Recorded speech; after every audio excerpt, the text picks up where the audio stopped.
오늘 우리에게 주시는 하나님의 말씀은 시편 108편 1절의 말씀입니다.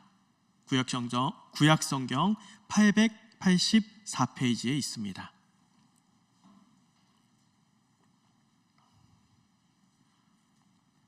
시편 108편 1절의 말씀, 우리 한 목소리로 함께 읽겠습니다. 시작.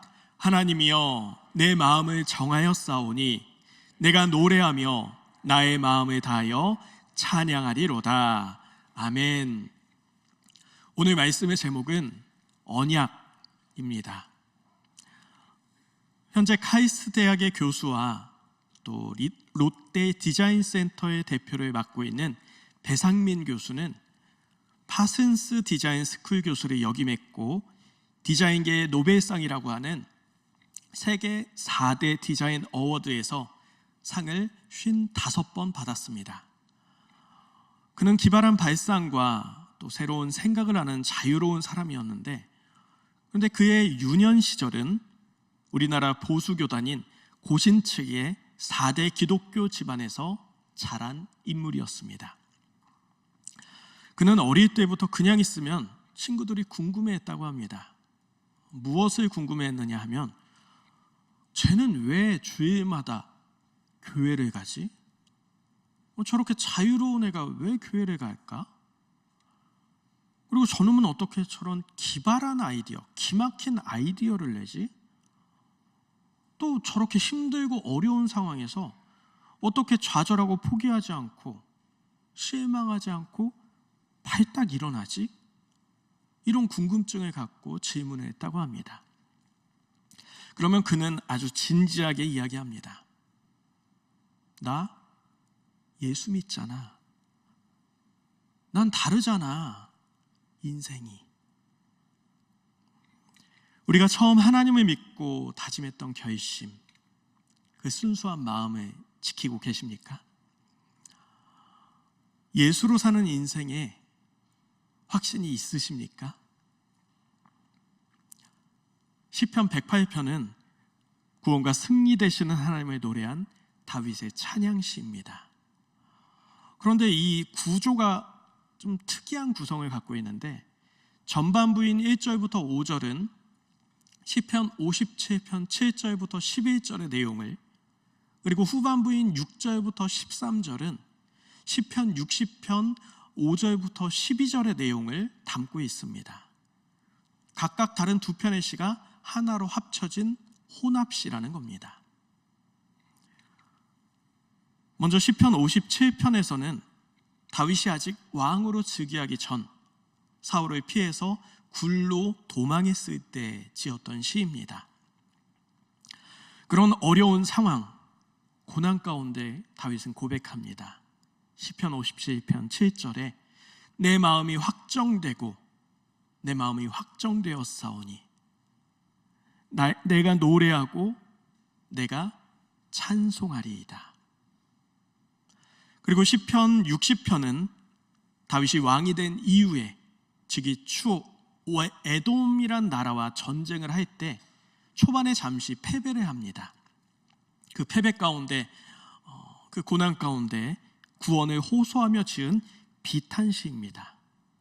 그런데 다윗은 그 패배 속에서도 승리를 확신합니다. 그것이 시편 60편 12절에 하나님께서 우리와 함께 하시면 우리는 승리를 얻을 것이다. 그가 우리의 원수들을 짓밟을 것이다. 시편을 다윗의 고난 일기라고 합니다. 그 굴곡지고 힘든 인생을 하나님께 토설하기 때문이죠. 그러나 어떤 시기, 어떤 상황, 어떤 여건 속에서도 다윗은 하나님을 향한 마음이 변하지 않습니다. 왕이 되기 전이나 왕이 된 이유나 다윗은 변함없이 하나님을 신뢰합니다. 본문 1절에 다윗은 하나님, 나는 내 마음을 정했습니다. 진실로 나는 내 마음을 확실히 정했습니다.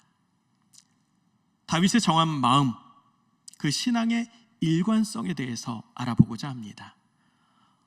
첫째, 다윗은 고통 가운데서도 언제나 하나님의 승리를 확신합니다.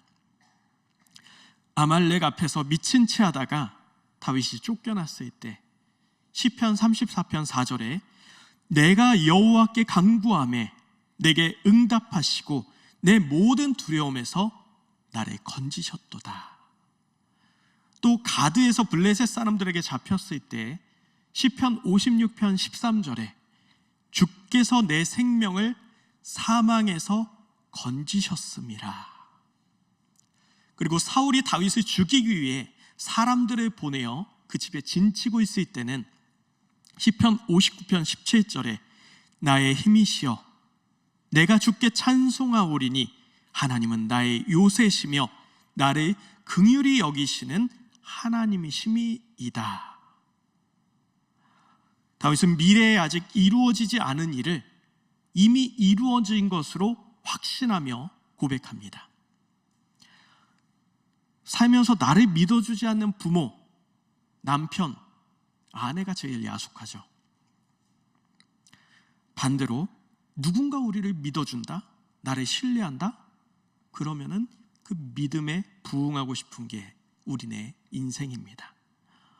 하물며 하나님은 어떠시겠습니까? 나를 사랑하고 내 계명을 지키는 자에게는 천대까지 은혜를 베푸시느니라. 이 말씀을 출애굽기와 신명기에 2번이나 하십니다. 어떠한 상황, 어려운 가운데도 하나님께서 이루실 그 승리를 확신하는 우리 모두가 되길 주님의 이름으로 축원합니다. 둘째로, 다윗은 어떤 위치에서도 순종의 사람이었습니다. 다윗이 골리앗을 무찌릅니다. 그런데 그 골리앗을 무찌르게 된 그 시작은 아버지가 시킨 심부름에 대한 순종이었습니다. 그 승리는 순종의 결과라는 것이죠. 또 요셉은 아버지의 심부름을 향해 갔다가 긴 시간이 흐르긴 했지만 애굽의 총리가 됩니다. 사울은 아버지의 심부름대로 순종했다가 이스라엘의 초대왕이 됩니다. 결과적으로 축복은 아버지와의 관계에서 나옵니다. 성경의 흐름 속에 아버지께 순종하는 자가 복을 받게 됩니다. 이스라엘의 아들 중에 3명의 아들이 블레셋과의 전투에 참전을 합니다. 그러면 다윗을 빼고 아들이 총 7명이었는데 3명이 전쟁에 갔다. 그러면 다윗 빼고 몇 명의 형들이 남죠?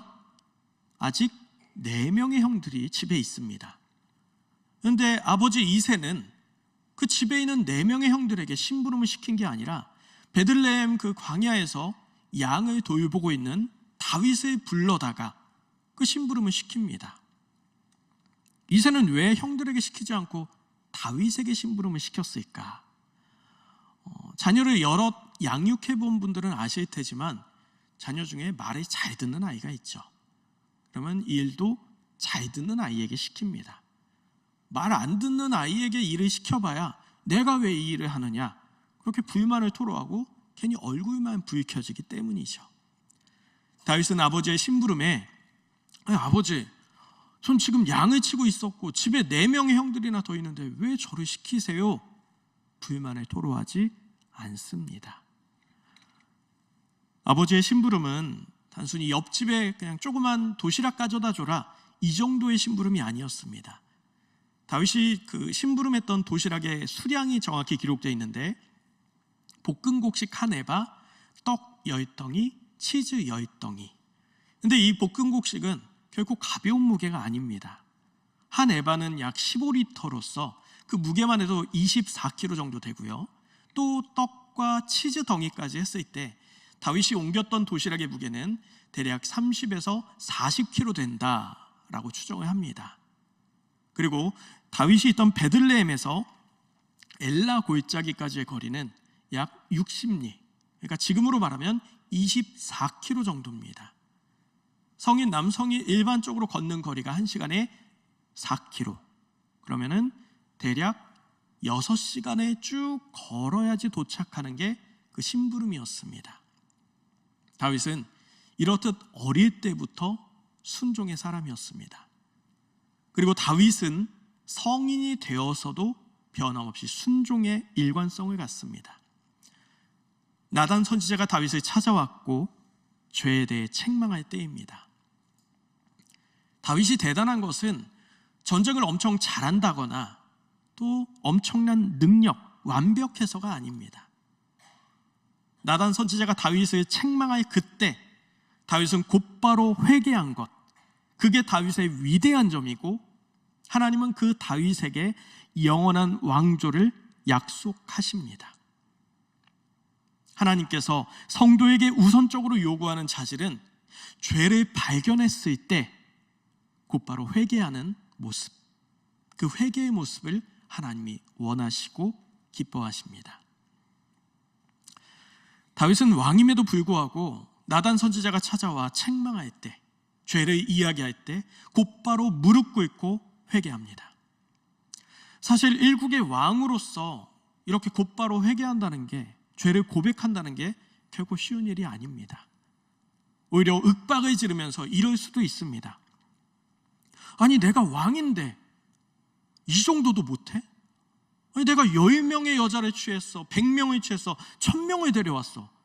고작 한 명의 여자를 갖고 나에게 이렇게 나를 이렇게 책망할 수 있는 거야? 나 왕이잖아. 내가 이만한 능력도 없어? 오히려 이렇게 고함치면서 나단의 말을 무시할 수도 있었습니다.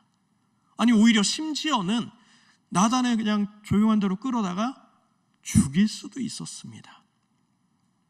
그러나 다윗은 나단을 통해 하신 하나님의 말씀에 순종합니다. 하나님은 다윗 왕의 이런 자질에 주목하십니다. 그리고 오늘 우리에게 이와 같은 모습을 원하십니다. 다윗의 순종의 일관성은 고린도전서 10장 23절에 모든 것이 가하나 모든 것이 유익한 것은 아니요, 모든 것이 가하나 모든 것이 덕을 세우는 것은 아니니라 하는 말씀과 같이 내 뜻이 아니라 하나님의 마음에 순종하는 모습을 가졌다는 겁니다. 다윗이 마음 가운데 성전을 건축하려 합니다. 그런데 하나님께서는 그 일을 허락하지 않으십니다. 성전 건축이 악한 일도 아닌데 그 기쁜 마음으로 하려고 했는데 그 일을 막았을 때 어떤 이들은 오히려 화를 내고 분을 품을 수도 있습니다. 그러나 다윗은 화를 내거나 불순종한 것이 아니라 하나님이 나에게 맡기신 사명은 성전을 건축하는 게 아니라 성전을 건축할 수 있는 여건을 만드는 것이구나, 그것을 깨닫고 그 일을 해나갑니다. 그 아들 때의 솔로몬 때에 성전을 건축할 수 있도록 하나하나 일을 하는데 먼저 한 일은 주변에 조성을 합니다. 무슨 조성이냐? 구약시대 느헤미야가 성벽을 재건합니다. 그런데 그가 힘들고 어려웠던 일 중에 하나는 주변에 대적들이 있는 것이었죠. 그 대적이 있음으로 말미암아 마음 편하게 성벽을 건축하지 못하는데 다윗 역시도 이런 상황 속에 성전을 잘 건축하기 위해서는 나라가 태평성대하고 대적이 없어야 되겠다, 이 생각을 하고 주변국들을 하나씩 정리합니다. 그래서 그 결과 블레셋, 아말렉, 다메섹, 아람, 모압, 암몬, 에돔, 이 국가들을 모두 정복하고 그들에게 조공을 받고 그 조공을 차곡차곡 모아서 성전을 건축할 수 있도록 만듭니다. 역대상 22장 14절에 내가 환난 중에 여호와의 성전을 위하여 금 10만 달란트와 은 100만 달란트와 놋과 철을 그 무게를 다할 수 없을 만큼 심히 많이 준비하였고 또 제목과 돌을 준비하였으니, 금 10만 달란트는 3,427톤이고 은 100만 달란트는 34,270톤의 수량입니다. 다윗이 드린 금만 계산해봐도 어제 금 시세로 금 1kg는 약 7,484만 1,400원입니다.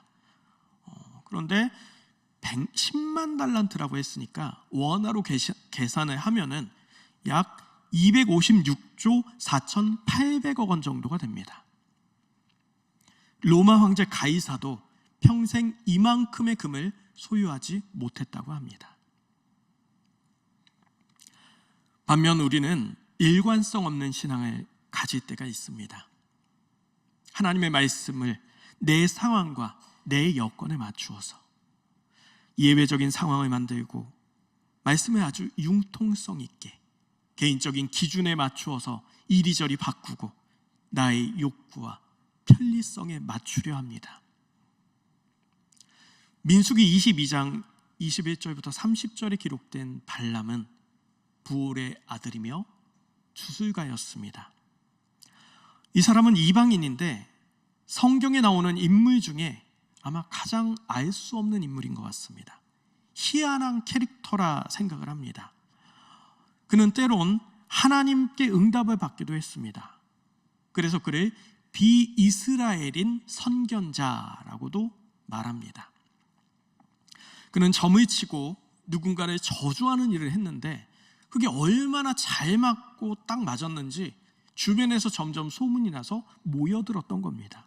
유명인이 되었다는 거죠.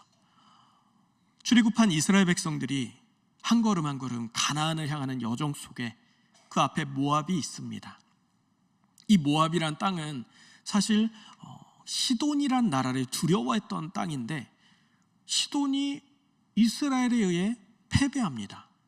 그렇다 보니까 모압 입장에서는 자기들이 무서워했던 시돈이 지자 패배하자 이스라엘이 자기들에게 들이닥치면 우리도 꼼짝없이 지겠다. 그래서 걱정을 하게 되고 어떻게 해야 될까 전전긍긍하다가 한 가지 꾀를 냅니다. 사람의 힘으로 안 될 것 같으면 신의 힘을 빌려보자. 그래서 유명한 주술가 이 발람을 찾아 나섭니다. 근데 모압에서 이 발람이 살았던 부돌까지의 거리는 오늘날로 640km 정도 됩니다. 하루에 10시간씩 걸어도 16일 동안 걸어야 하는 먼 거리였다는 것이죠. 그렇게 먼 거리에서 사람들이 찾아옵니다.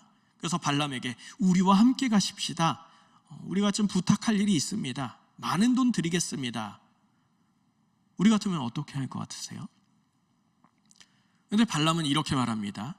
민수기 22장 8절 발람이 그들에게 이르되 이 밤에 여기서 유숙하라. 여호와께서 내게 이르시는 대로 너희에게 대답하리라. 여호와께서 이르시는 대로 대답하리라. 참 멋진 말을 하죠. 그리고 그 밤에 하나님께 기도합니다. 하나님, 여차여차합니다. 갈까요 말까요? 그랬더니 하나님이 그 밤에 응답하십니다. 가지 말아라. 날이 밝자 이 발람은 그 사람들에게 하나님이 가지 말라고 하셨습니다 하면서 그들을 돌려보냅니다. 그런데 이후에 또 시간이 흐르자 15절에 더 높은 고관들을 더 많이 보내매 17절에 내가 그들을 높여 크게 존귀하게 하고 그대가 내게 말하는 것은 무엇이든지 시행하리니. 이 모압 왕이 약속을 한 겁니다. 내가 당신을 높이겠다. 네가 원하는 건 뭐든지 주겠다. 오늘날로 말하면 부와 권력을 주겠다는 겁니다. 백지수표를 발행합니다. 그랬더니 발람은 또 민수기 22장 19절에 그런즉 이제 너희도 이 밤에 여기서 유숙하라. 여호와께서 내게 무슨 말씀을 더 하실는지 알아보리라. 발람은 더 큰 부와 권력과 명예가 그 앞에 찾아오자 그 마음에는 이미 그들과 함께 가고 싶습니다. 그런데 다만 하나님께 묻는 척을 합니다. 우리의 중심까지도 아시는 하나님은 이 모든 걸 알고 계시죠. 발람이 그곳에서 가서 할 일은 하나님께서 출애굽시킨 백성을 저주하는 일입니다. 하나님은 이걸 결코 기뻐하지 않으시고 진노하십니다. 다만 발람에게 그대로 가라고 합니다.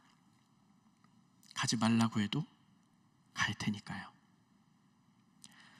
그러나 하나님은 두고 보시지만은 않습니다. 발람의 가는 여정 가운데 하나님은 하나님의 사자를 보내셔서 칼을 들고 서게 합니다. 발람이 나귀를 타고 그 길을 가는데 나귀는 그 천사 하나님의 사자가 칼을 들고 있는 것을 보고 이리저리 피합니다. 그리고 그럴 때마다 발람은 나귀를 죽도록 때립니다. 하나님은 나귀의 입을 열어서 말을 하게 하시죠. 그래서 나귀가 말합니다. 주인님, 내가 언제 이런 적이 있습니까? 왜 나를 이렇게 때리십니까? 그러니까 발람이 네가 나를 다치게 하고 길도 똑바로 안 가지 않았냐? 내가 칼이 있었으면 너를 죽였을 것이다. 하나님이 이 시간 속에 이때 발람의 눈을 열어서 하나님의 천사, 하나님의 사자를 보게 합니다. 그러자 발람이 깜짝 놀라면서 무릎을 꿇고 하나님의 사자 앞에 머리를 조아립니다. 그리고 천사는 말합니다. 너의 길이 사악함으로 내가 너를 막으려고 나왔더니 나귀가 너를 살렸다. 아니었으면 너는 벌써 죽었다. 발람은 깜짝 놀라면서 두려워하고 그럼 제가 다시 돌아갈까요? 그러자 천사 말합니다. 모압 땅으로 가서 하나님이 시키는 말만 해라. 알겠지? 지금 당장 이 일을 겪었더니 발람이 두려움 가운데 시키는 대로만 합니다. 이 사건에서 왜 하나님은 발람에게 모압으로 가라고 했다가 또 하나님의 사자를 칼 들고 서 있게 했을까요? 주의 사자를 만나 나귀를 피하는 사건이 없었다면 발람은 모압으로 가서 모압 왕이 요구하는 대로 이스라엘을 저주했을 겁니다. 하나님께서 자기 백성을 지키기 위해 역사의 흐름 속에 악인의 자유의지에 개입하는 모습입니다. 발람은 하나님의 말씀에 귀를 기울이다가 또 부와 명예가 찾아오자 자기 뜻대로 하나님의 뜻을 외면했다가 다시 하나님의 사자를 보고 하나님의 뜻에 순종했다가 또 가서는 그 뜻을 바꾸어 버립니다. 결국 발람의 계략으로 인해 이스라엘에 피해가 생기게 되고 훗날 이스라엘 자손들의 손에 잡혀 죽임당하게 됩니다. 발람이란 이름의 뜻은 탐식가이며 하나님을 믿지만 하나님의 백성은 아닌 자라는 뜻입니다. 그는 일관성 없는 알 수 없는 믿음을 가진 자입니다. 신약 성경에서는 이 발람에 대해 불의의 삭스를 사랑하여 하나님의 백성을 타락시킨 거짓 교사의 표본이자 이단자요 우상 숭배자로 그렇게 규정합니다. 우리는 이 발람을 보면서 우리의 신앙을, 우리의 삶을, 우리의 모습을 점검해야 합니다. 내가 신앙인이지만 발람일 수 있다는 겁니다. 내 신앙이 발람과 같을 수 있다는 겁니다.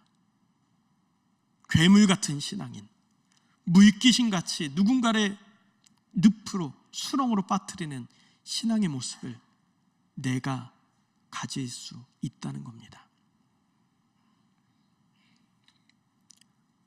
하나님께서는 아브라함과 언약 이후에 오랜 기간 언약을 맺지 않으십니다. 그런데 갑자기 하나님께서 다윗과 언약을 하십니다. 그런데 성경을 통틀어서 국가가 아닌 개인과 언약을 맺은 것은 아브라함과 다윗 단 두 사람뿐입니다. 사무엘하 7장 14절에 나는 그에게 아버지가 되고 그는 나에게 아들이 되리니. 이는 하나님께서 다윗과 혈연 관계를 맺으셨다는 겁니다. 아버지와 아들이 됩니다. 이 혈연 관계는 한쪽이 포기할 수 없는 그런 관계입니다. 사무엘하 7장 14절부터 15절에 그가 만일 죄를 범하면 내가 사람의 매와 인생의 채찍으로 징계하려니와 내가 내 앞에서 물러나게 한 사울에게서 내 은촉을 빼앗은 것처럼 그에게는 빼앗지는 아니하리라. 잘못을 해도 하나님이 매를 들기는 하겠지만 관계는 끊지 않겠다는 겁니다. 아버지와 아들의 관계가 그렇죠. 아들이 죄를 범하고 범죄한다 해서 아버지가 아들을 버리고 죽이지는 않습니다. 매를 들어서 채찍을 때려서 그 길을 돌이키게는 할지언정 관계는 끊어내지 않습니다. 그게 아버지와 아들, 혈연의 관계이고 하나님이 약속하신 관계입니다.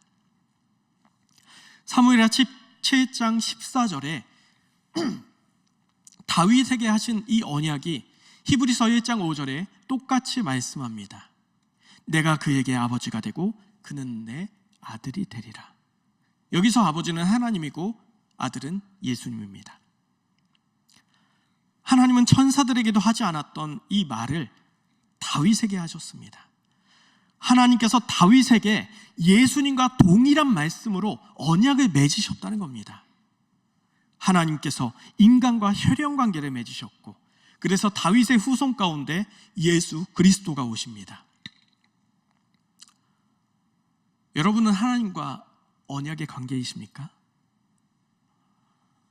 하나님은 천사들에게도 하지 않았던, 천사들에게도 허락하지 않았던 구약의 단 2명에게만 허락한 언약을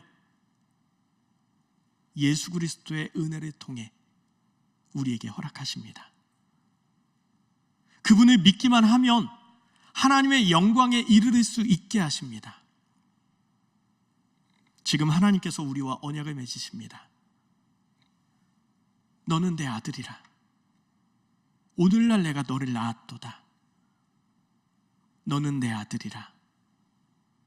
사랑하는 내 아들이라. 우리는 하나님께서 절대 포기하지 않는 하나님의 아들입니다. 절대 끊을 수 없는 하나님의 언약 가운데 세상 끝날까지 정한 마음으로 승리하시길 축원합니다. 말씀을 기억하며 기도하겠습니다.